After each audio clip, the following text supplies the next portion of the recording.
Mignon Greenidge legacy and her contribution to the educational development of Barbados, achievement, challenges, and next step. However, before we go into the discussion, I want to invite Reverend Cheryl Trotman to invoke God's blessing on this evening proceedings. Good evening, Edison.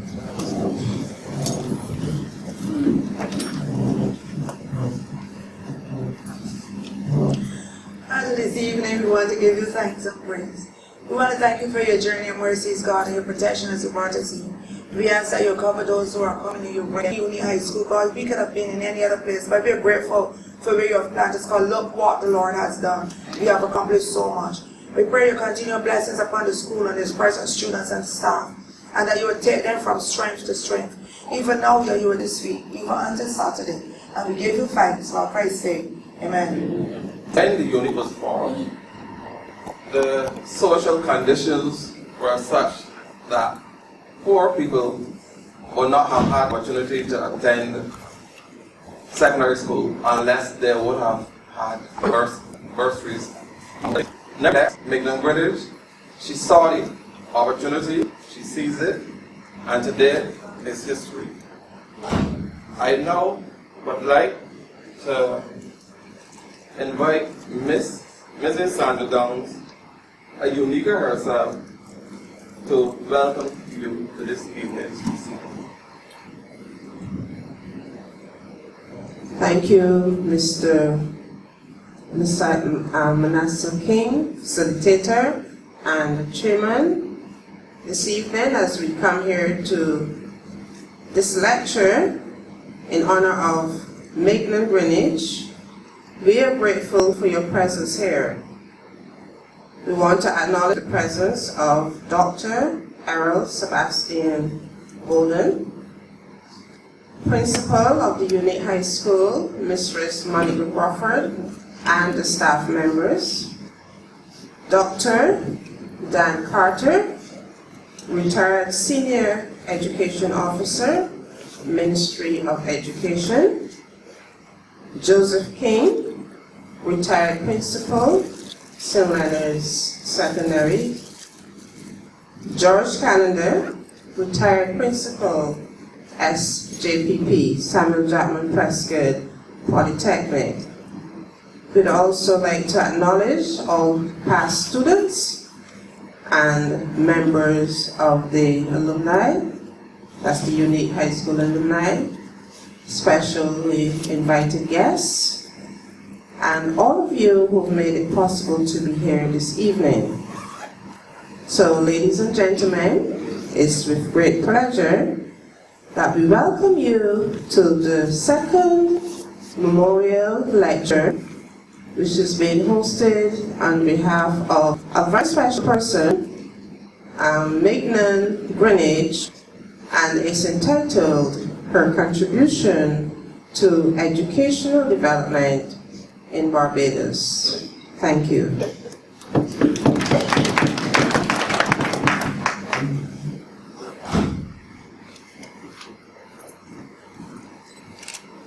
Thank you. I think that those of us who would have impact, those of us who in village would have impacted on our development have a lot of stories to tell. And I think it's only fitting that we have some reflection.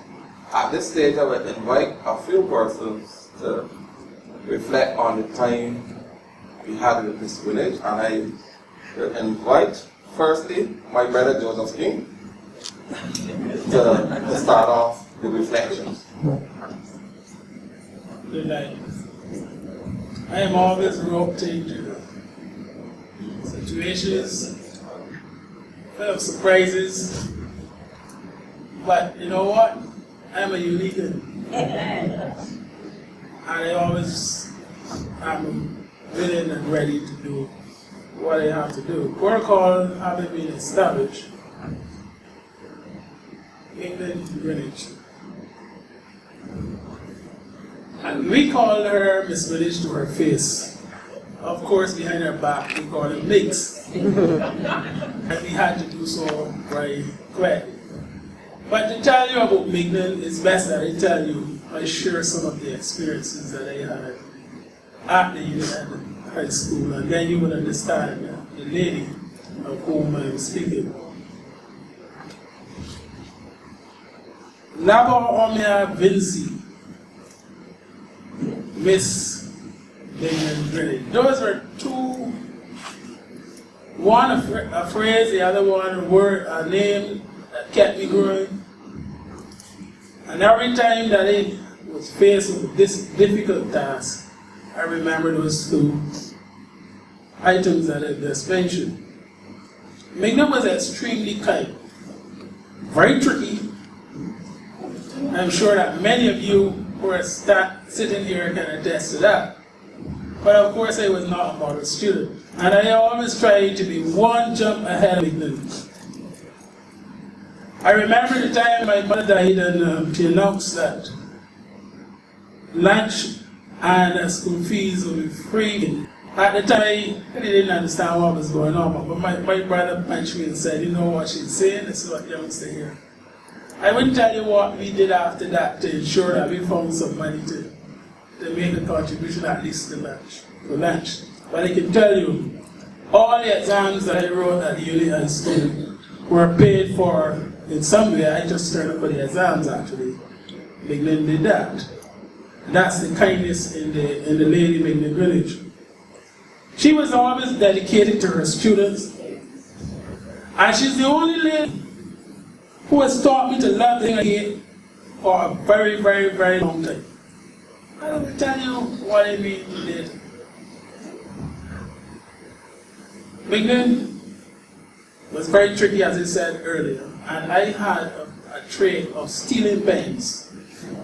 I love to steal pens. And I would hide them under the platform. I don't know if Ms. Crawford, if you found a lot of pens under that platform.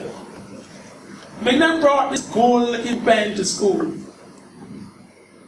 She said, come here, John King, because she never called me Joseph King.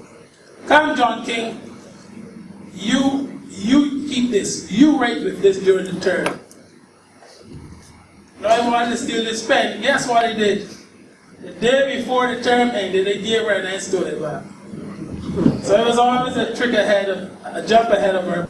I really took the pen. Whenever I knew that I did something wrong, she would always keep the class in late and send me for the strap. John King bring that strap for me because they have some jackasses in here who don't really understand what's going on. But of course you know that I would always hand her that strap and jump through the window. But that was me because I always tried to stay a jump ahead of her. I remember a time when history was my best subject, and no one in my form could really beat me in history. So I bet Mr. Greenidge lunch for the week that he will come first in history. The only time in my life I ever behaved well in school in a day, I got punished. I did the history exam, I decided I'm going to sit quietly. I hear, John King, you are too quiet down there, something is wrong, take this 20. But of course, Alexander ever beat me by 1 mark, so. But that was the type of lady, she always knew what was going on. Of course, I figured that everybody would have told her. No, I'm not the guest speaker, so let me tell you why I think that she's the only lady that I thought who had made me love what I hated for a long time. School was one of the things I hated. I always wanted to be a mechanic, so I decided to run away from school. I started mechanic work and so forth, and one Sunday morning, this lady, I think I can remember the car, it was a Rover, yes, drove up in Churchill. John King, yes ma'am, she's gonna come get him. And she took me to Pegwell. It's the first time in my life I ever eat ham, egg, and bacon. But you know, she used to talk about those three things at school: ham, egg, and bacon, cheese, and bacon. I know we ham, egg, bacon, and here I see me eating in one dog. That time I left school almost about 2 terms, and she said, "John King, what do you have for your future?" I said, "Mom, I always plan to be a mechanic." She said, "Oh? How are you going to do that? How can you get that done without learning?" I said, "Yeah, get it done." Well, she said, "No, you got to go back to school a bit." I said, "But I have no school clothes." She said, I have no school shoes." I said, "There too." She said, I said, "I have no books." She said, I left that house with bags, books, and shoes." She said, "Oh, by the way, I will be at school at 7 o'clock. Make sure that you are there before me." Of course, I was there 5 to 7. And I ended up from there on late in school and spent 44 plus years there. Thank you. I too can attest to her generosity. In fact, many a time she outfit me with shoes.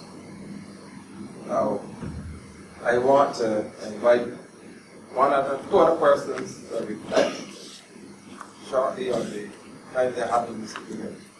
And I had one from the 17th year, and I need Chris Crawford, who will be in the 80th year, to reflect on this time with this building and not tell me about the band. What could I say about Mignon Greenidge? Miss Greenidge actually took me from Christchurch, Moore Street Boys School, and brought me over to uni. That was actually very serious moment for me. I was actually bent on spending most of my time in Christchurch High School then. But then I got acclimatized in to the uni high school after some much praying, etc. But over the years, and it was, in fact, good time at uni high school, along with myself, Bolden, there were Williams, all generation actually had a good record at the uni high school. That's it. Thank you. Our leader normally leads, so I will invite Panchita to come to the stage. Good evening, everyone. What can I say? I was speaking to my son only this evening, and he said to me, "Mom, what do you remember of the uni high school?" I said to him, "The turnovers and the cupcakes from Humphreys." Because when you enter the school gate, you could not return out until you're ready to leave in the evening. So Mignon, we would hide and go to Humphreys in the lunchtime. Of course, there was the guys who Mignon would have picked the timing rods on a Monday morning. And of course, if you leave the school, you know what's happening after that. That's like me. I just had to go to Humphreys. Humphreys had the best cupcakes I have ever ate. I said taste them on my taste buds, to be honest with you. However, what can I say about Mignon?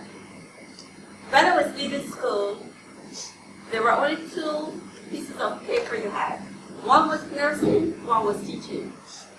You had a choice of either filling both or deciding which one you wanted to, what profession you wanted to go in. But I filled in both of them because I really didn't know which direction I wanted to go. So the first thing came back was nursing, but then I realized I really didn't want nursing. That was not me. And I bought the reply to Ms. Greenidge. I said, "Well, I think I'll wait to see if I get called for nursing." She said to me, who said they're going to call you? You're going for that interview. Fortunately, I really don't have any regrets there. I've been an operating room for the nurse for like 30 years. I enjoyed it. And I am very grateful that she did tell me that I should go in that direction. But I want to say also that discipline was Mignon's thing. I remember we used to walk from Darrell's Road to Rockley.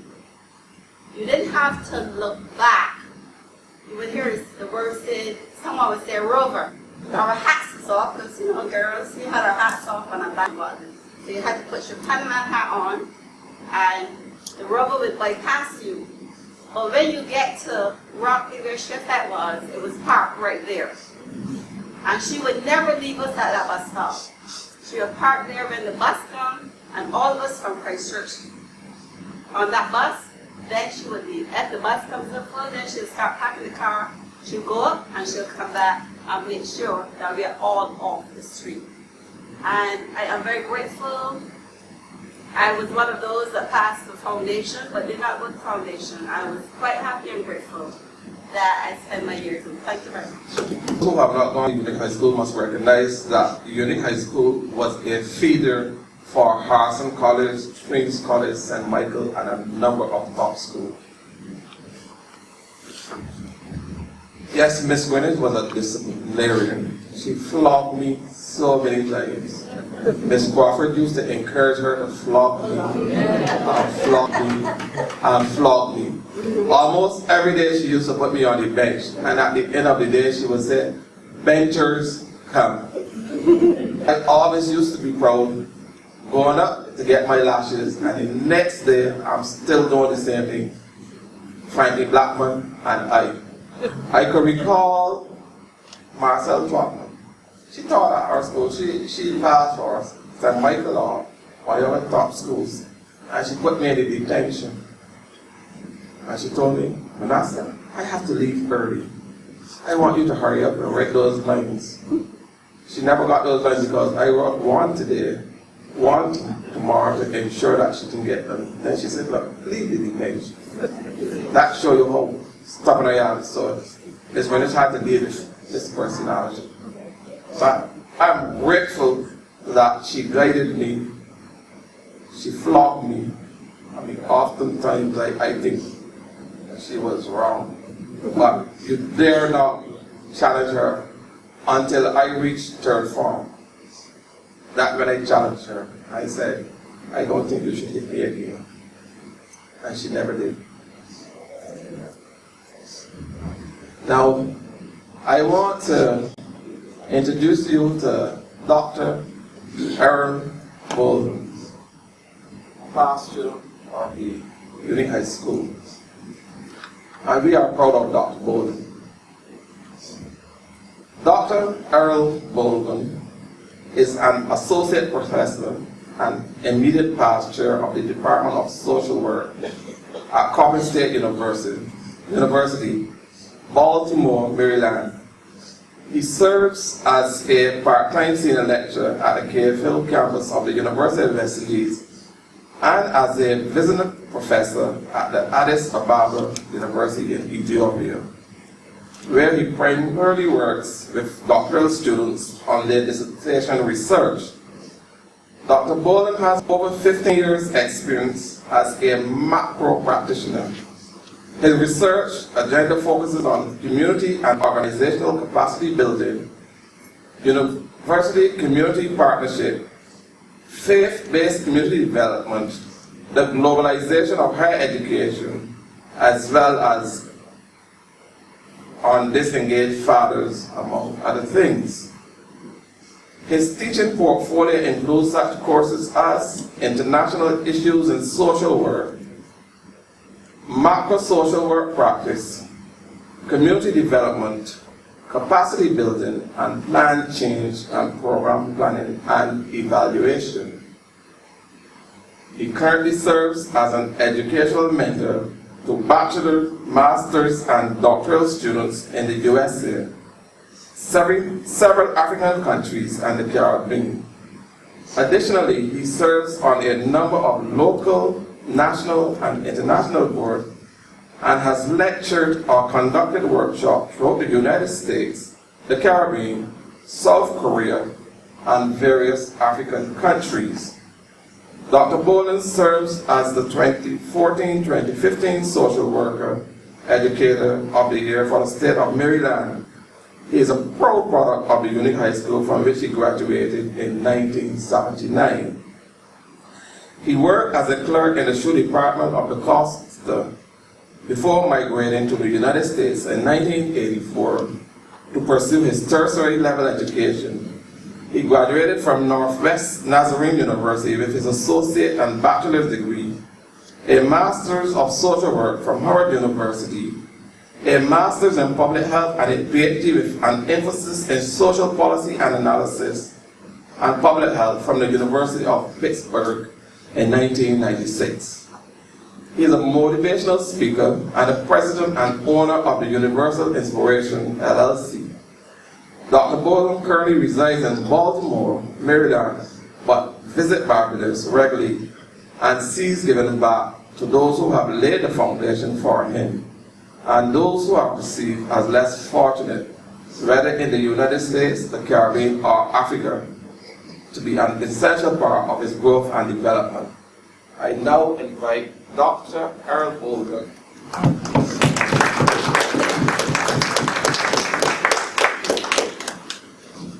Thank you and good evening. I think, Mr. King, I'm looking for my pen. I had a pen here. And I meant your brother, though. I know he has. He said he likes, that looks familiar, right? He said he likes to steal pens. Let me first apologize because I'm very sensitive to people's time.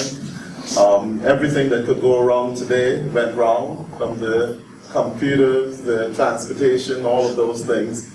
And I realized that after 31 years, roads that were once familiar are now less familiar. So I passed the gap and I was rambling in one of the back streets for about 10 minutes, running into all kinds of dead ends.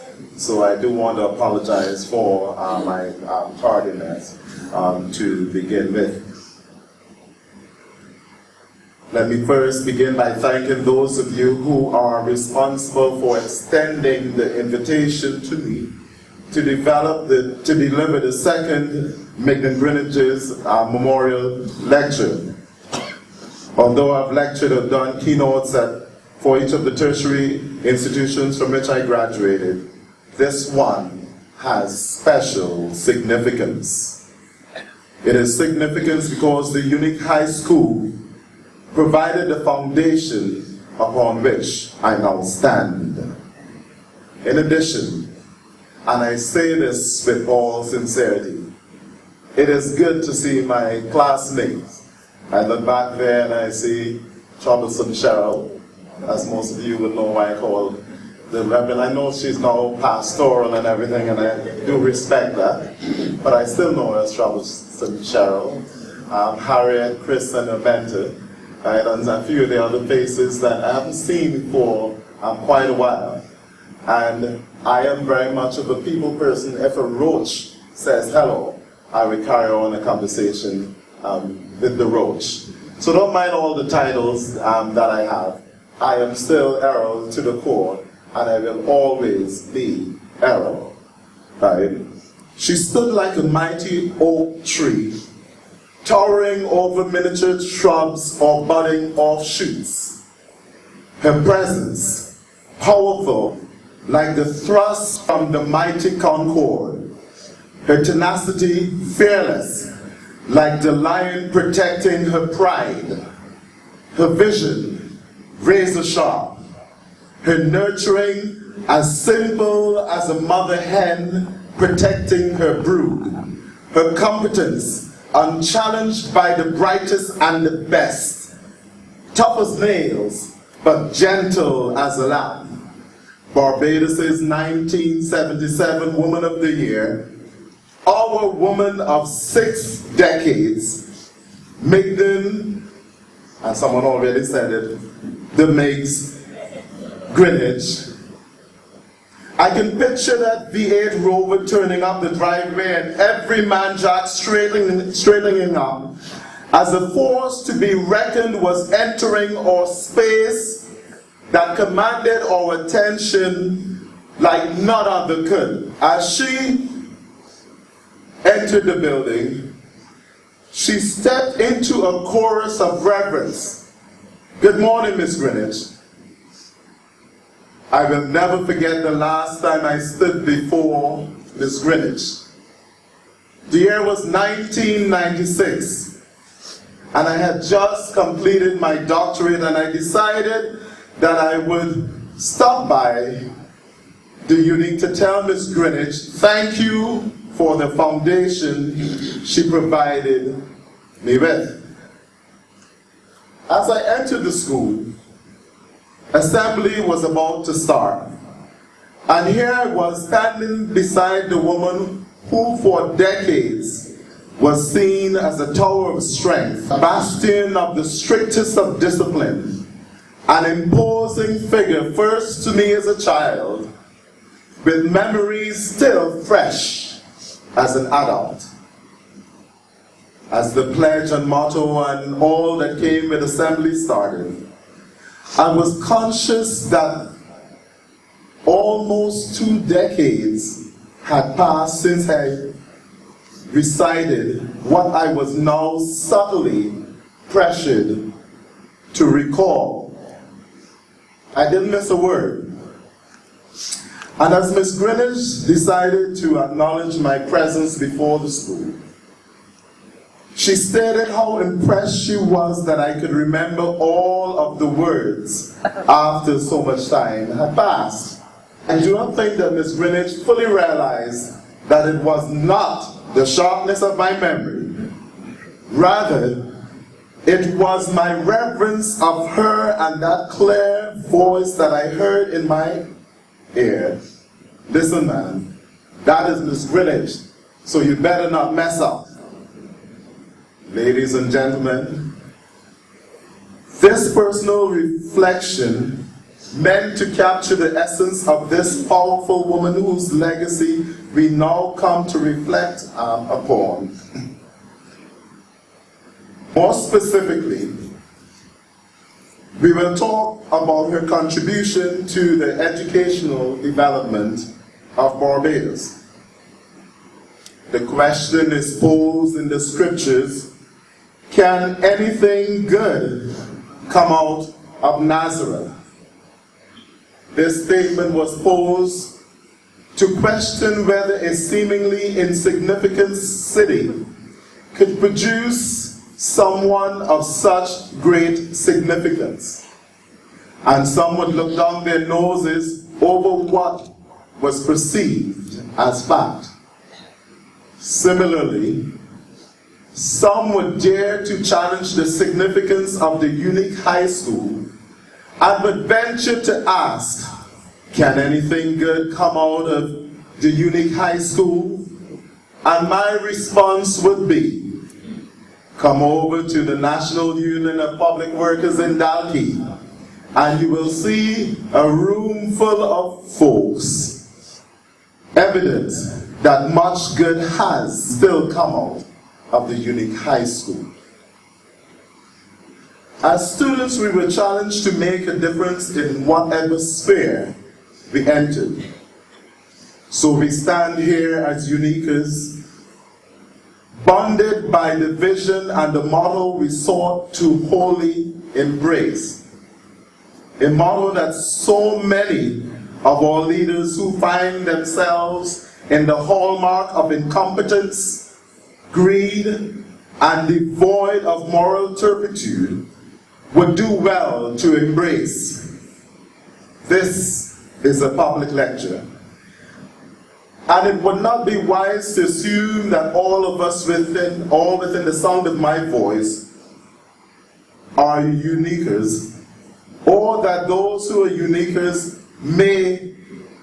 it may not be wise for me to assume that you fully recognize the significance of the contribution of Ms. Greenidge to the educational development of Barbados. So I'm going to try not to make certain assumptions, but if I do, please forgive me. What must be made unmistakably clear is that the unique, though seen at times as an empowering place for the marginalized and disenfranchised, is much more than this. It has been a place where the potential of all who entered its doors as students were nurtured and lives were transformed. A resounding theme, a common thread interwoven in the fabric of Mignon's educational framework was that of discipline. Most, if not all of us, can attest to being on the receiving end of her disciplinary actions that forced us to be reflective. For the punishment that was meted out to us was not one that we desired to be constantly subjected to, although for some, and it seems like the King brothers, staying out of the path of a shoe, a strap, or a basket continued to be a challenge that, for some, was more difficult to meet.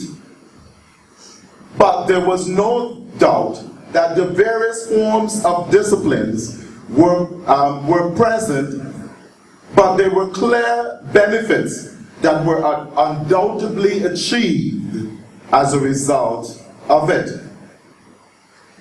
Discipline helped us to focus our energies on education as key to a brighter future, with challenges to our levels of patience and competing interests for our time. Discipline fostered character development. It enhanced students' personal developments such as deportment, morals, good behavior, spiritual awareness, etc. Discipline promoted good citizenship, which is, in part, an outcome of a good education that is valued and utilized. Discipline demanded respect for those enhancing our knowledge, and it helped us to know how to follow as a prerequisite for good leadership, team building, and accountability.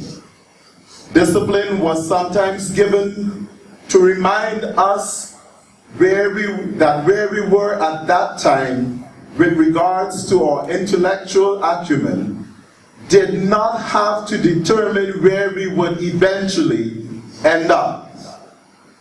Ms. Greenidge also sent a powerful message that those who chose the vocational route should also be celebrated. Our dear Ms. Greenidge was willing to work with everyone who was willing to learn. For willingness to learn was the only prerequisite for her to work. If students couldn't pay, she would still teach them and would then focus on holding their parents accountable for supporting their children's education. Some have claimed that education is the milestone of every type of development. Education provides the knowledge to do any work in a systematic way. With education, any country develops its economy and society. A well-educated population lives with silence and calm. Education develops the personality of the youth of a nation. Education adds to the strength of the economy by providing a large number of skills. Education creates awareness in the members of a population that makes them self-reliant and independent. I submit to you that the knowledge that we gained should allow us to engage in critical analyses and integrate that knowledge in a manner that enriches the citizens of Barbados. The logic of constantly conducting applied research in response to a dynamic economy is easily internalized. I further submit to you that the value of education and how that knowledge can be used for the betterment of Barbados were paramount to Ms. Greenidge's educational philosophy. I wish to direct your attention to some specific contributions made by the unique to Barbados's educational landscape. The philosophy that guided our education was clear. Hard work overcomes all obstacles. And Ms. Greenidge would not settle actually for anything less. Should we forget this? There was the discipline to remind us at times, although helping students to learn the basics such as reading, writing, and arithmetic, along with passing exams and gaining certificates, were high on her priority list. So were preparing students for the world of work, personal development, and training students to be good citizens. This educational philosophy was transformative and can be attributed to the reason why Mignon Greenidge's legacy lives on.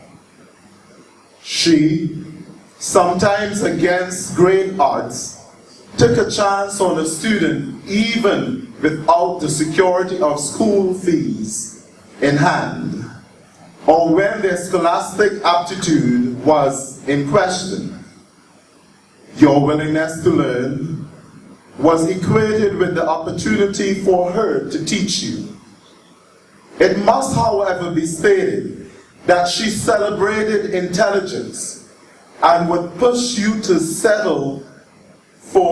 not to settle for less than the best when she recognized your potential.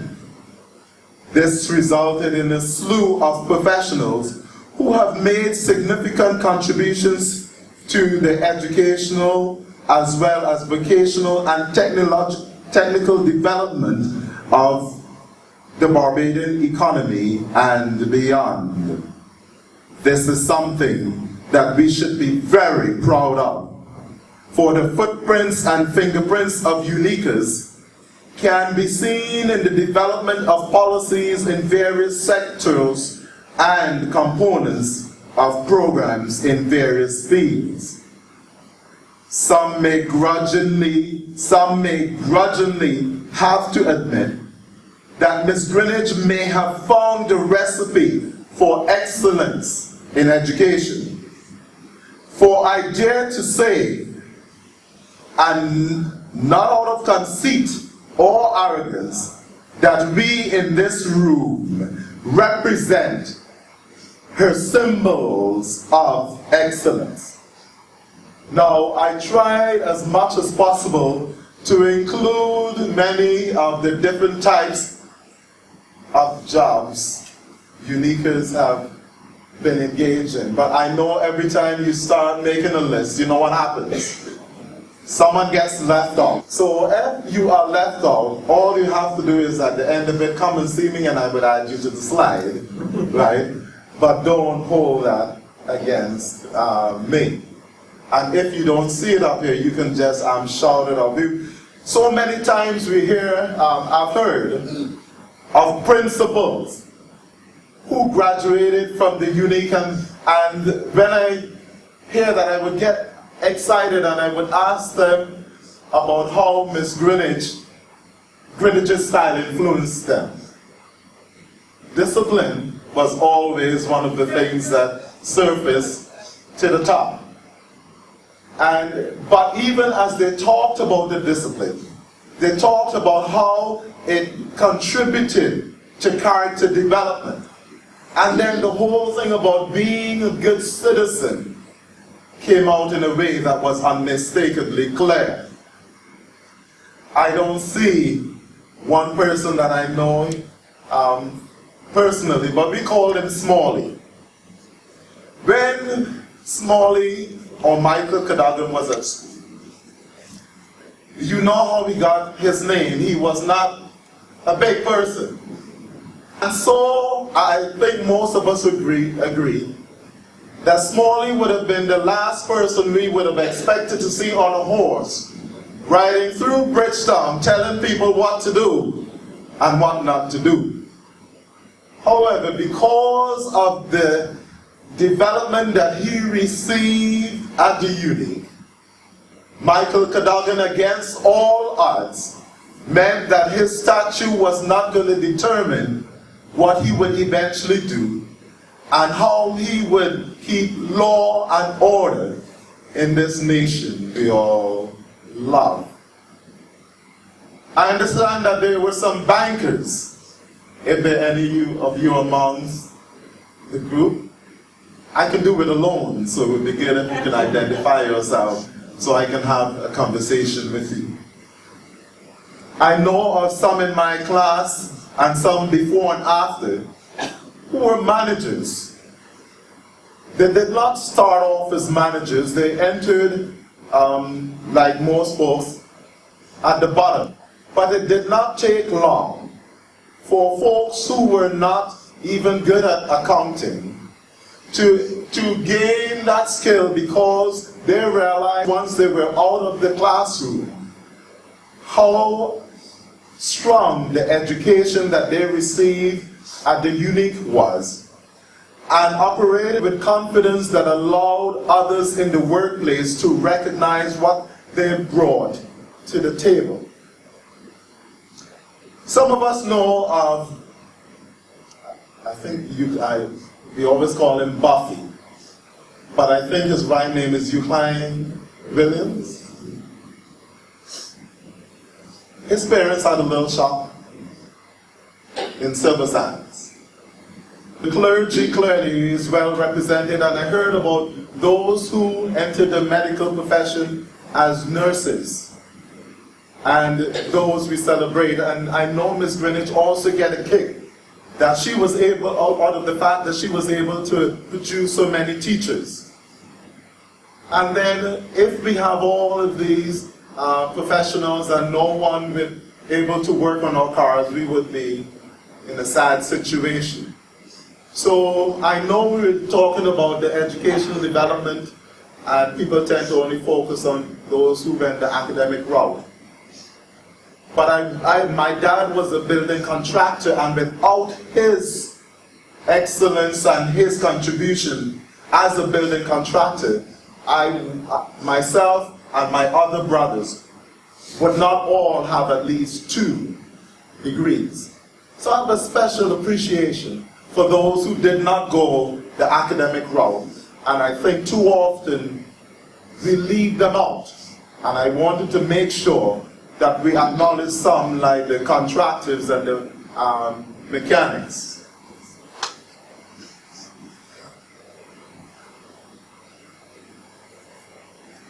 I also understand that there are some firefighters, some hotel workers, some salespersons, and I know the administrative officer in the Ministry of Health would take me to the carpet if I didn't acknowledge that there are some administrative officers and other educational officers also in the bunch.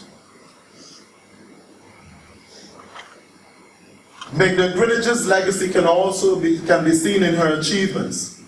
The fact that the unique have remained while others have succumbed is evidence of her vision and her ability to predict the viability of her dream. The fact that the fulfillment of that niche continued must be admired.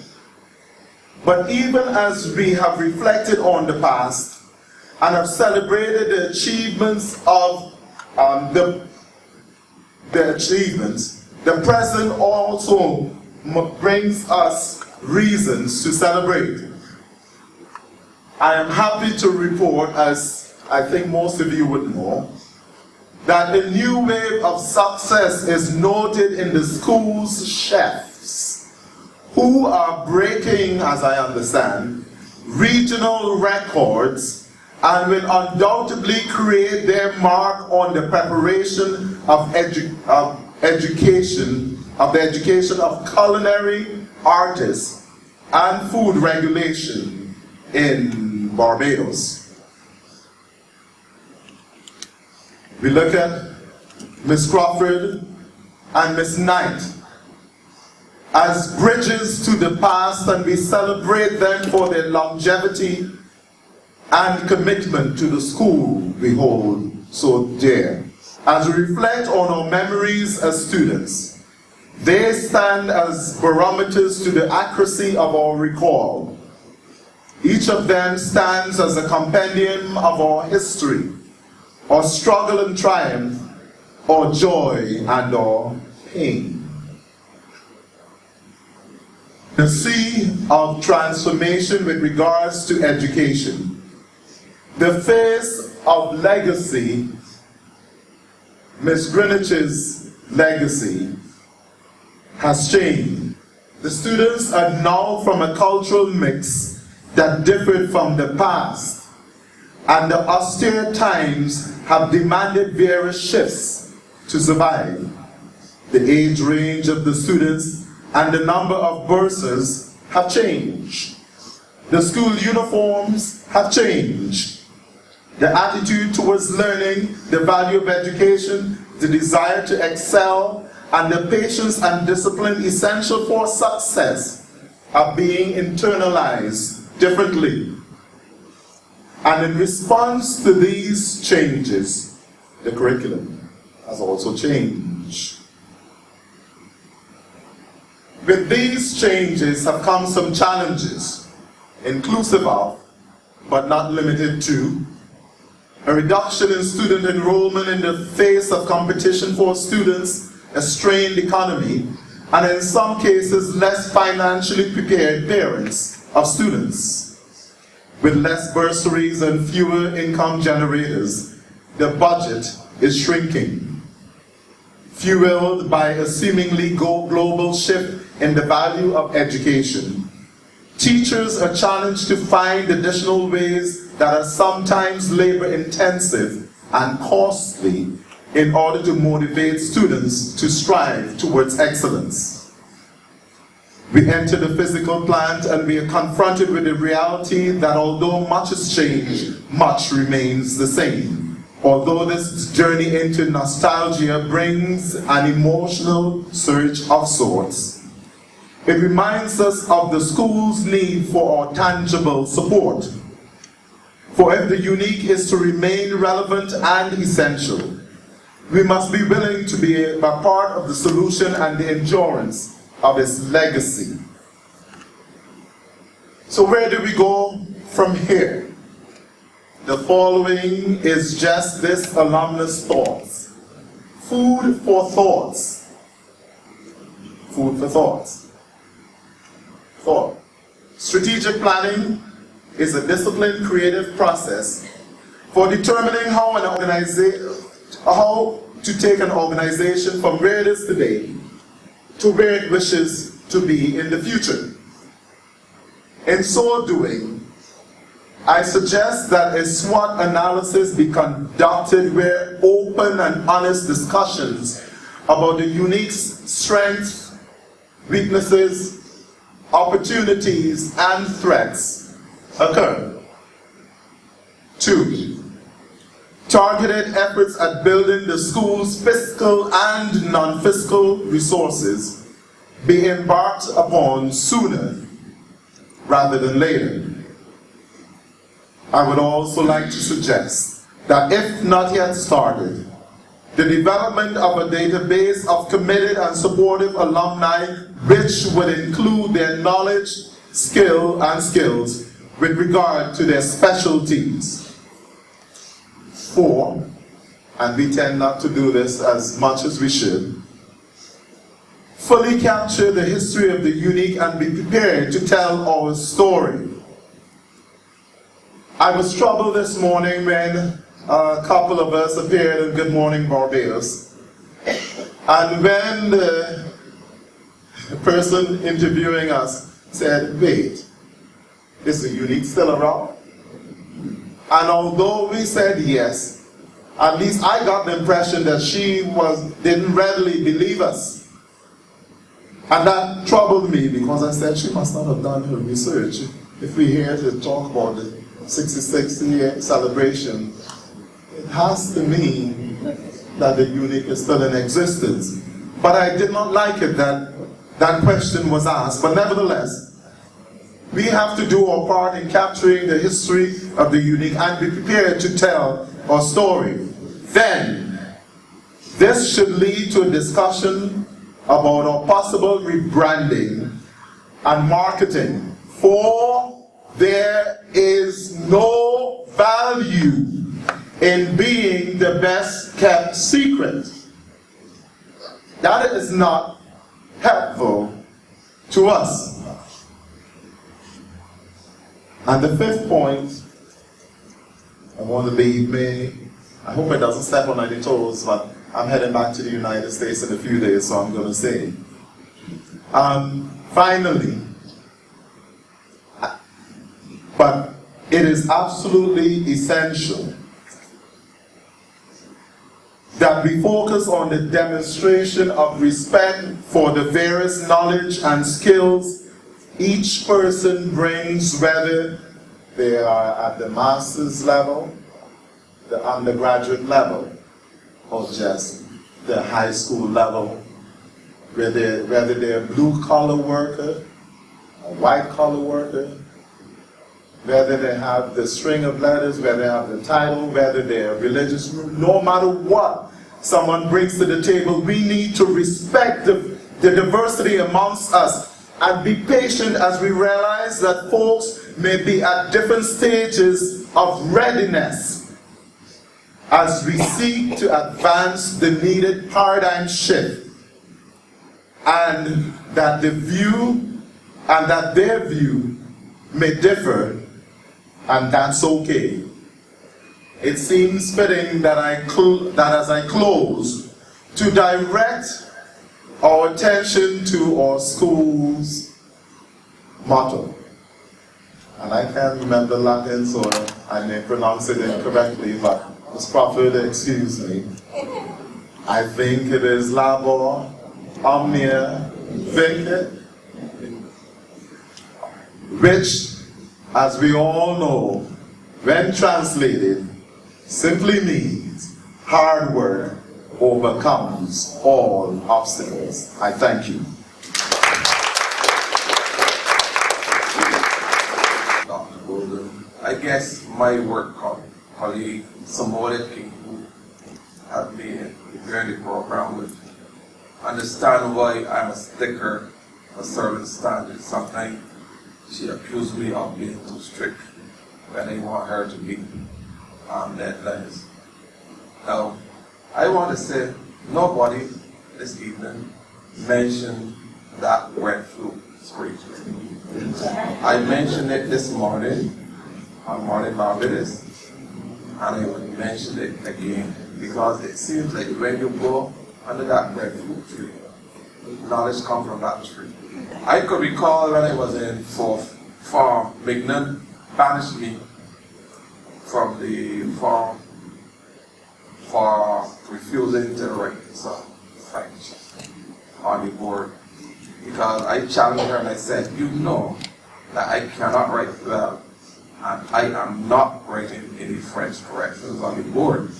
She said to me, whenever you see me coming to teach French, history, and I think it was religious studies, you will leave my form until you apologize. Being stubborn as I am, I refused to apologize. Because I thought that I was right and refusing to write the correction on the board because, as I said, I'm not a very good writer. And I do poetry up to now every week.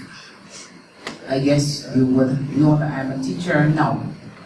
But all that I have learned while I was there, I put into my classroom too.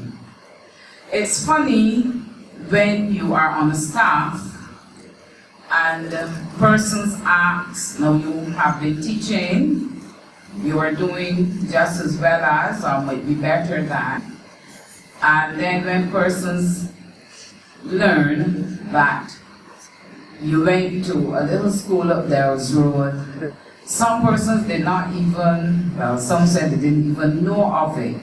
However, recently, like say last year or two, when there was a feature in the newspaper, people got to know about the school.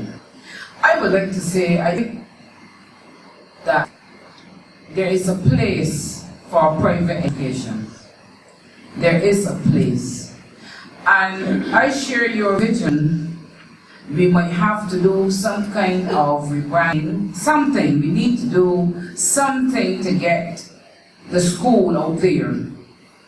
And I knew about this lecture this morning because I usually watch morning videos, but because the television was on and I heard about it, I said, I must be here. I want to say thanks to, well, obviously she's gone, but thank God for the foundation that she has laid in my life. And like Mr. King, when I was in fourth form, we had some challenges too with the paying of the school fees. And I remember clearly that I knew that I had asked for a foundation school at the time. And I really wanted to go there. I worked hard to get there. However, when the results came and everything else, we were told that this girl is a bright girl, but look where she lives. I tell you, there are certain things that are etched in my memory. And a primary teacher who brought home the results said that to my eldest sister, we can't send her to foundation, but we will send her to a place called Ely. And I never even, at that time I did not hear anything about the school. And the morning when I got there, because we lived in Lodge Road, and obviously I'm passing Girls Foundation School, and I'm seeing what I perceive at that time as a high school. So when I got down to Darrell's Road in the morning and saw this building, it was not my perception of what a high school should be. However, I gave a little problem. Some mornings I didn't want to go and all of that. And by the second week, Miss Greenidge called my parents and she invited us to her house. And she sat and she asked what happened, and I spoke to her, told her exactly how I felt, and she said that you're going to turn out better. She told me, trust me, you're going to turn out better than if you go to Girls Foundation. And I trusted her. I went through the school. I've done several jobs, yes, but thank God I'm doing my love, that is teaching. And I instill those same values into the students that I teach every day. I want to say thanks. I remember Swafford looking the same there as I remembered her, and Miss Knight, and there was a Mr. Booster. Right. So, Blondell was a classmate. She's the only one here right now that I can remember that was in the same farm. Remember her brother Michael, who was a bit older, and so on. But I want to say that I stand here tonight as a proud product of the Unique High School. Thank you. Thank you. Again, George, I'm not a unique one. I taught there and assisted in producing some of the wicked ones. Nevertheless, I came to see who Dr. Bowden was part of one time. But no, you are. You came after. And I appreciate your presentation tonight. The latter part of your projection, I thought you were on target. I thought something seemed missing. And I would wish to suggest that with so many past students in here, we need to develop a board of management at the school. Because we would wish to see the legacy of this school continue. Many years ago, as a matter of fact, when we consider the education of Barbados, the education of Barbados is built on private schools, not the older secondary schools. When you add all the older secondary schools, not even equivalent to one private school. The modern high school, the federal school, bigger than all older secondary schools. And I would wish to see the legacy of private schools continue.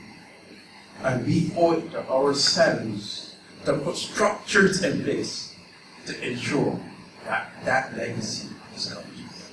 So I would wish that a board of management is added to your collective. Or the rebranding of the school. Given the current economic climate, I would just want to find out what the ideas for the rebranding is. If you're willing to share that with us at this point. I think it would be premature for me to say what that might look like, but I think it's a necessary first step that we need to engage to do the strategic planning, looking at all of those things that I mentioned with the SWOT analysis, the strengths, weaknesses, opportunities, and threats, and do some environmental scanning, right, and get a sense of who our competitors are, right, what they are calling for, right, and what we can do to remain relevant, right, and foster that sense of pride. A sense of pride is something that all of us have said, right, and whatever rebranding that we engage in must be something that also further continues that sense of pride, not only in us, but for these students who are coming along. We have to realize that these are different times, right? And something that might have seemed relevant and appropriate in our day might not be considered relevant and appropriate to the present day. You know, sometimes we get caught up in being nostalgic. And we don't always like change very much, and we are creatures of habit. We like to hold on to things and keep things the way they were, and we romanticize the way things were. We've had our time, and we had a good time. We need to make sure that we create an opportunity so that the current students can have a good time, right?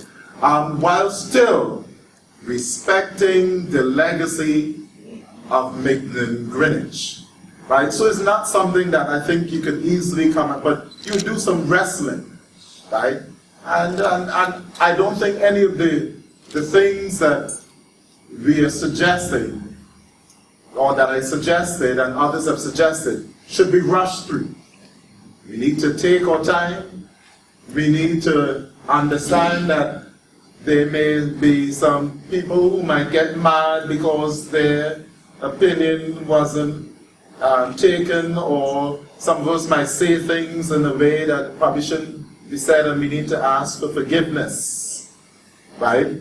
But in all of our wrestling, the product should be something that these students who are the future, who represent those who will continue the legacy in a way that Ms. Greenidge would have wanted to celebrate, are involved in deciding what this new brand would look like.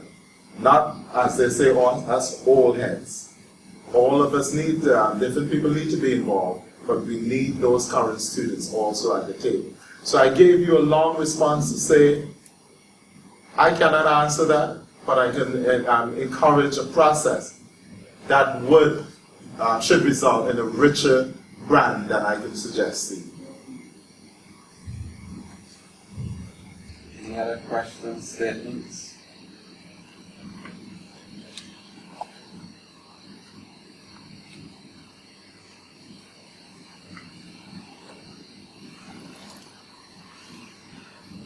I want to make one other comment as well. There are some others from the United States that could not make it, and Selman, what is his name? Drawing it blank on it. He's a choreographer in New York, right? Jerbian Jilts, right? And a few of the uniquers, Gloria Walden, who's always in Barbados. And there's a few others who wanted to be here and who want to be a part of securing the enduring legacy. And I am encouraging those of you who will be part of the effort to see if you can have it a time where my university, we've already been back on contract. But I do some things with the Ministry of Education in Barbados that gives me a little liberty. And plus we use station elsewhere. Stand ready to support. But they must feel that the folks here at home are going to welcome that support. Because I'm going to tell it, I'll be very plain in saying this, that sometimes, and this is not only in Barbados, because I've heard it from some folks in Guyana and Jamaica and the other countries, the folks who remain in the country of origin seem not to always want to fully embrace those of us who have transitioned to other places for various reasons. And several of us want to give back, and several have resources that could be valuable to the effort. But people sometimes think that if we try to get too involved, is that we want to run the show. That's not the case. We are excited about the unique just like you. And others want the opportunity to be involved. And it's a wise thing to get them involved for monies and for no other reasons, but for expertise and for bodies. So as you plan whatever structure, please take into consideration that your resources extend well beyond this little rock. It's 166 square miles. And there are folks that love the unique just as much as you do and would be willing to be a part of this enduring legacy. So that's just a pitch for the others who could not be here and who would love to be a part of what comes next. Once again, I thank you and have a wonderful 2015. I was reflecting while you were speaking. I could also recall when I went to community college in 1973.